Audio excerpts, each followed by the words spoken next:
రాష్ట్ర ముఖ్యమంత్రికి ఫిర్యాదు చేసేందుకు వెళ్తున్న మహిళను అడ్డుకున్న పోలీసులు తీరును వ్యతిరేకిస్తూ నిన్న నారావారిపల్లిలో ఆత్మహత్యాయత్నం చేసిన మహిళ ఈరోజు మన తిరుపతి ప్రెస్ క్లబ్ వేదికగా మహిళా బాధితురాలు యశోద పత్రికా సమావేశం నిర్వహించారు.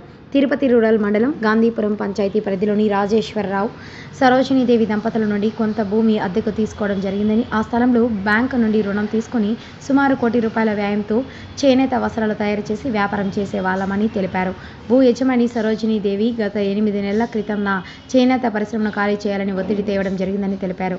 ఉన్న పలంగా ఖాళీ చేయడం కుదరదని, కొంత సమయం ఇవ్వాలని యశోద కోరడం జరిగిందని, ఆ విషయంపై ఇరు వర్గాల న్యాయస్థానాన్ని ఆశ్రయించి న్యాయ పోరాటం చేస్తున్నామని తెలిపారు. ప్రస్తుతం ఈ భూ యజమానులు సుమారు 100 మంది రౌడీ మూకలతో ఎంఆర్పల్లి పోలీస్ స్టేషన్కి కూతవేటు దూరంలో ఉన్న నా చేనేత పరిశ్రమను ధ్వంసం చేసి సామాగ్రి మొత్తం వాహనంలో తరలించారని ఆమె ఆవేదన వ్యక్తం చేశారు. ఈ విషయంపై రాష్ట్ర ముఖ్యమంత్రి నారా చంద్రబాబు నాయుడుకు ఫిర్యాదు చేద్దామని వెళ్తున్న మహిళ చేనేత కార్మికురాలు యశోదను పోలీసులు అడ్డుకున్నారని, పోలీసు తీరుపై వ్యతిరేకిస్తూ ఆత్మహత్యాయత్నం చేశానని మన తిరుపతి ప్రెస్ క్లబ్ వేదిక ఆవేదన వ్యక్తం చేస్తున్నామన్నారు. ప్రస్తుతం చేనేత పరిశ్రమకు ధ్వంసం చేసిన వ్యక్తులపై కఠిన చర్యలు తీసుకోవాలని, నాకు జరిగిన అన్యాయంపై ముఖ్యమంత్రి ప్రత్యేక దృష్టి సాధించి నా పరిశ్రమను ధ్వంసం చేసిన భూ యజమానుల నుండి నాకు నష్టపరిహారం కట్టించాలని కోరారు. నా ఫిర్యాదులపై నిర్లక్ష్య ధోరణితో వ్యవహరించిన పోలీసులపై తగు చర్యలు తీసుకోవాలని వారు కోరారు. పోలీసులు ల్యాండ్ కబ్జా చేసేని అంటున్నారు. ఎక్కడైనా ఒక అంకన ల్యాండ్ నా బిడ్డల పైన నా పైన ఎక్కడైనా ఉందంటే చెప్పండి, మీ కాళ్ళకి దూరి మీకు సెల్యూట్ చేసేసి నేను కేసు వాపస్ తీసుకుంటాను. ఇది తప్పు అనేసి నేను నిరూపిస్తాను. నేను చెప్తుండే అలిగేషన్ అంతా నా ప్రాపర్టీ పోయిందయ్యా బాబు, నా ప్రాపర్టీ ధ్వంసం చేశారు, నన్ను కొట్టారు అన్నది నా కేసు. మీరు మాట్లాడితే ల్యాండ్ కబ్జా ఎక్కడ చేశాను? ఇక్కడ ల్యాండ్ కబ్జా మీకు తెలుసా? మీరు ఒక డిఎస్పీగా ఉండి మీరు నారావారిపల్లిని సీఎం గారిని కలిసేదానికి వస్తే మీరు ఎందుకు ఆపుతున్నారు?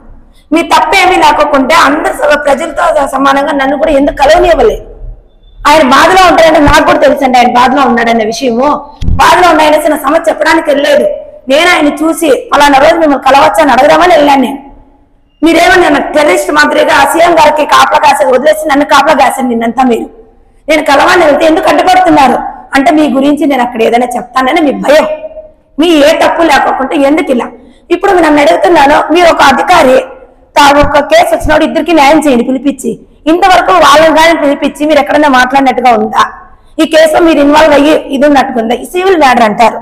సివిల్ మ్యాటర్లకు మీకు ఎందుకు వస్తున్నారు? కబ్జా చేసే అనే మాట మీకు ఎట్లా వస్తుంది? ఆడల్ని తప్పుడు మాటలు మీరు ఎలా మాట్లాడుతున్నారు? మేము కబ్జా చేసినామని అంత బహిరంగంగా మమ్మల్ని అన్నారు కదా, అన్నందుకు మీ దగ్గర ఏమైనా ప్రూఫ్ ఉన్నాయా? అందుకు ఎందుకు అంత కోపం వస్తుంది మీకు? టెనెంట్ ఖాళీ చేయడం లేదు, లీజ్ అగ్రిమెంట్ అయిపోయింది అంటే దానికి ఒక ప్రొసీజర్ ఉంది. మీరు కోర్టును ఆశ్రయించి ఇది మాదయ్య ల్యాండ్, టెనెంట్ ఖాళీ చేయడం లేదు, దయచేసి మమ్మల్ని ఖాళీ చేయించండి అని అడిగితే కోర్టు ఎందుకు ఖాళీ చేయించదు? మీరు ఎందుకు ఆ ప్రొసీజర్ ద్వారా వెళ్ళలేదు?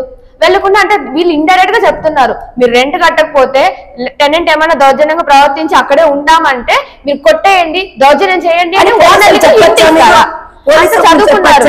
ఇంకొకటి నాకైతే వాళ్ళకి ఎందుకు అంత సపోర్ట్ చేస్తున్నారు నాకు అర్థం కాలేదండి. సిఐ గారు కావచ్చు, డిఎస్పీ గారు కావచ్చు, ఎస్పీ గారు కావచ్చు, ఏ విషయం నన్ను అడగకుండా వాళ్ళు పిలిపించుకుంటే నువ్వు రెంట్ కట్టలే, నువ్వు ల్యాండ్ ఖాళీ చేయలేదు. మీకు తెలుసా అండి నేను రెంట్ కట్టలేదని? మీరు వచ్చి నేను రెంట్ ఇచ్చి అప్పుడు చూసారా? నేను ఖాళీ చేయలేదన్న విషయం మీకు తెలుసా? నా కేసు అంతా ఏమింది, నా ప్రాపర్టీ ధ్వంసం చేశారు, నన్ను కొట్టారు అనేది. ఎక్కడన్నా కానీ ల్యాండ్ నాదని చెప్పినా నిరూపించండి. మీ ఎంఆర్పల్లి పోలీస్ స్టేషన్ ల్యాండ్ నాది కాదు, అట్లనే పలానా రాజేశ్వరరావు గారిది కూడా కాదు. 5 మంది వచ్చి నన్ను అడుగుతున్నారు.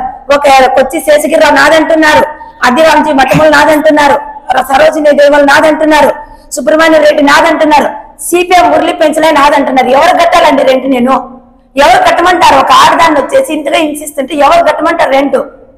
ఈ అలాగేసి ఇంత బాధపడుతూ నేను పోలీస్ కంప్లైంట్ ఇచ్చేదానికి వస్తే ఎక్కడైనా న్యాయం జరుగుతుంది, పోలీసులు కంప్లైంట్ ఇచ్చేదానికి అవుతారు ప్రజలు. ఎవరైనా పోలీసుల దగ్గర అన్యాయం జరుగుతుంటే నేను ఎక్కడ అడగమంటారు? అందుకని ఈ రాష్ట్రానికి సీఎం గారు చంద్రబాబు నాయుడు గారి కలిసి నా బాధ చెప్పుకున్నాం అనుకుంటే నేను కలవని లేదండి. కలెక్టర్ గారు చెప్దామని వెళ్తే కూడా నన్ను కలవని లేదండి. మీరు అడగొచ్చు ఎందుకమ్మా అడ్డగిస్తున్నారని. నన్ను కలవని లేదనేది నిదర్శనము నేను జరిగిన నారావారిపల్లెలో ఉండే సంఘటనేనండి. ఆయన ఆపినప్పుడు ఒక కలెక్టర్ గారి దగ్గరికి ఎందుకు ఆపుతారండి? రౌడీలు నన్ను రౌండప్ చేస్తున్నారండి, ఇంటి దగ్గరికి పోకూడదని బెదిరిస్తున్నారు. నా కూతురికి ఇంతవరకు క్లాసు సరిగ్గా పోవట్లేదండి. మీ కూతురు వెళ్తుంది కదా చూసుకుంటామంటే ఏ తల్లికైనా భయం వేస్తుందా? లేదండి.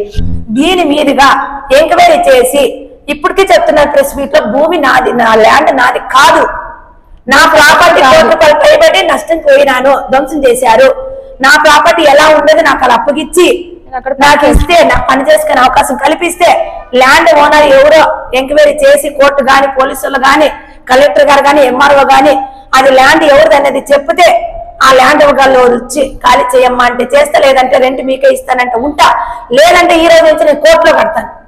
కోర్టు ఎవరిదైతే వాళ్ళు కట్టుకోండి, ల్యాండ్ ఎక్కడ నాది కాదు, నా ప్రాపర్టీ నాకు అప్పగించాలా. దయచేసి ఇది భూ సమస్య కాదు, భూ సమస్య అని కేసుని తప్పుదావ పట్టించకండి. ఇది ఒక ఆడదాన్ని కొట్టారు, ప్రాపర్టీని ధ్వంసం చేసే దౌర్జన్యం. సిపిఐలో పనిచేసే వాళ్ళు, సిపిఐ మొత్తాన్ని నేను తప్పు పట్టట్లేదండి, సిపిఐలో పనిచేసే కొంతమంది నెంబర్లు వాళ్ళు వాళ్ళ దగ్గర వీళ్ళ దగ్గర మాట్లాడుకుని ఇట్లా పనులు చేస్తున్నారు. భూ కబ్జా అంటారు దీన్ని. వేరే వాళ్ళే దౌర్జన్యం చేస్తే పోలీసుల దగ్గరికి వెళ్తాం.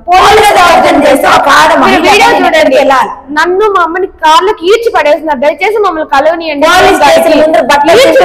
అని చెప్పాను, అయినా కూడా ఇంతవరకు ఎఫ్ఐఆర్ కట్టారండి. ఈ పేపర్ ఎఫ్ఐఆర్ ఎవరికి కావాలి, దీని మీద నిజమైన ఎంక్వైరీ కావాలి, దీని మీద యాక్షన్ తీసుకోవాలి, దీని గురించి మాట్లాడే వాళ్ళు కావాలి.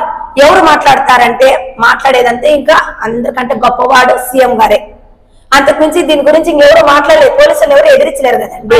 మమ్మల్ని కూడా కేసులో ఇరికిస్తారండి. అందుకనేసి నా భర్తని నా కొడుకును కూడా మాళ్ళు ఎత్తి ఇంట్లో కూర్చోబెట్టానండి. వాళ్ళని కూడా ఇరికిస్తాం, మమ్మల్ని కూడా ఇరికించేవాళ్ళు, మేము లేడీస్ అయిపోయినాం. కానీ భయమేనండి మాకు ఏమి ఇరికిస్తారని.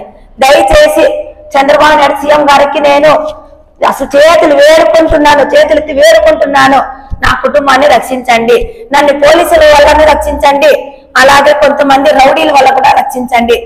ఆడదాని గురించి మీరు మాట్లాడడమే